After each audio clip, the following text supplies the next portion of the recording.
First went to Gambia when I was invited down to play the Roots Festival, put on by a lady called Clary Mendy.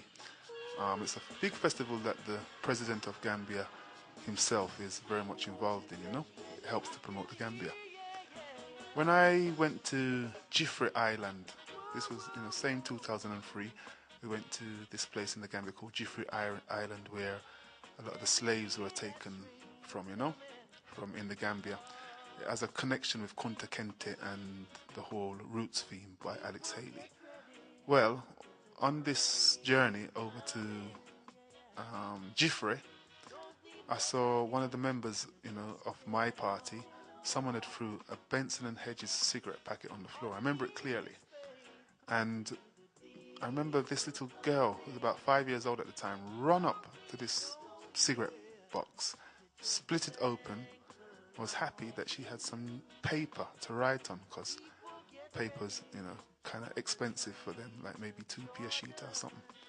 So that was the first time I thought to myself, something, I have to build a school over here. That was, the main inspiration for me to want to build a school. When I realized how much waste in this country we use, and we spend in schools and use and throw away in schools. Yet still, over here in Gambia, you find that people really do appreciate a pen, a pencil. So, and education itself. There's a big value on education. So I thought, yes, I have to start building a school. To build a school straight away was going to be a bit too much at the time with my, the type of work commitments I had. So there was a school near to me called the Princess Diana of Wales School in Kololi, and they had a few classrooms empty. So I went to the local Arcalo, which you may call your local mayor, and asked him would it be possible for me to fund a teacher or two to teach all the local children who couldn't afford to go to school. Like, it costs £50 a year for one child to go to school. Most of the parents can't afford that. So I asked the local Arcalo if he wouldn't mind if we used two of the rooms. So the local children who can't afford to go to school, I'd pay for their school uniform, school books, pens, pencils, and for their education. When we first started the school, this was December 2003. We had probably about 10 pupils. There was a little bit of reluctancy for the parents to want to send them to the school because they really didn't know much about myself. However, myself and a girl called Jazika Zikawe, she was like the daughter of the first president of Nigeria. Together we went to see the local Arcalo and managed to get a retired teacher, to teach the children I paid his wages basically. It wasn't for free, just paid his wages. And the school started to grow slowly, but all of a sudden, once I managed to Jazik designed the uniform, and I asked to put the colours, the red, gold and green, in it. And then once the children had a uniform to identify, the school started to grow, the classes started to grow bigger. And now we have 38 children that Mr. Juff and his assistant teacher, Lamin, teaches. The age group of the children are from about 6 to 11 years old. And one of the good things is that some of these children, before coming to the school, in fact, vast majority of them could not read or write. Now they're able to go into secondary school with the ability to, be literate, read and write. Simple ABC and things, they know. A lot of the money that I've got over the years to support the school has come from a lot of friends of friends, events. We done an event in Catford, Broadway, Bring Your Papa Come a Dance, and that was my band Elements with Alton Ellis, Peter Honningale and some other artists.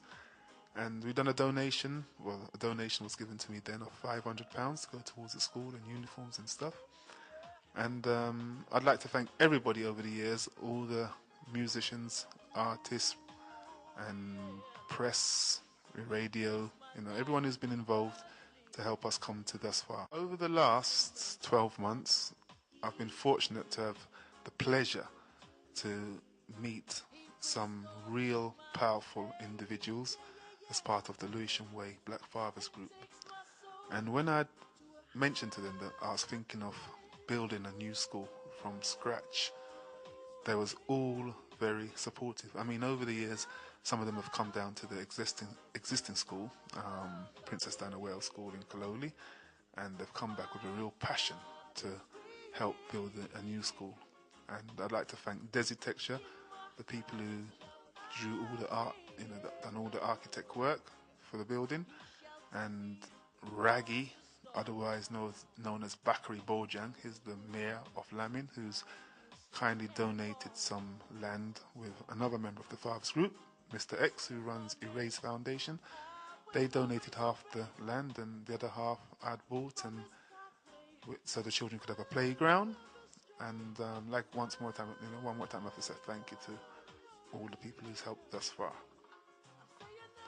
In April this year, 2010, I'd kept a fundraising show with the Fathers group in Nettleford Hall, West Norwood, and we had artists like Janet Kay, Peter Nightingale, Victor Romero Evans made a cameo, appearance, alongside Dennis Boville, and quite a few artists we had this year, and we raised £2,000. I went down to Gambia in June, and we managed to start buying a whole bit of materials like the sand and the gravel and the block making machines, and all the things that you need to start building a school. We had 2 children who used to collect the water because there's no water on the land, and these 2 children would travel 3 kilometers one way and 3 kilometers back on a donkey so that we could have water to mix the cement. So I went back to the Fathers group and let them know what was happening. We sent down, £400 or £500 to start building a well, so that the children wouldn't have to travel so far now to get the water. We actually need the water on the land anyway. So one of the reasons I like to be in Gambia as well is it's one of the few places that you can, spar with the crocodiles. No problem. You can stroke them and, they won't bite you. And me thinking about doing something like that in this country, England, is a no-no, but for some reason when you're in tune with the elements in Gambia, it's no problem. So, enough respect to everyone who's been to the crocodile farm. I'll be going down to Gambia somewhere in the near future because fortunately we managed to send down a big shipment of books and school uniform and football kits and generators and encyclopedias and all kind of things that some kind people over the last year has donated, and we ourselves at the Fathers group has spent some money to send down. And we'd like to just thank one more time all the people who made some kind donations to send down to the schools in Gambia that we're working with. Interpreting link, Mark from Welling Garden City. Enough respect to your kind donation of all those books that you sent down. Thanks very much.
I'm sorry, there is also another thing that, sorry, I forgot to acknowledge. I don't know, Ndongo. This gentleman you see standing there, he's the builder who built this school, and then whatever he works it voluntarily without no pay. Yeah. So I cannot go without Yes. And there is another boy also, Baba. He's a soldier boy, but what is it? All thing also on carpentry jobs. He comes also and do it voluntarily.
Thank you.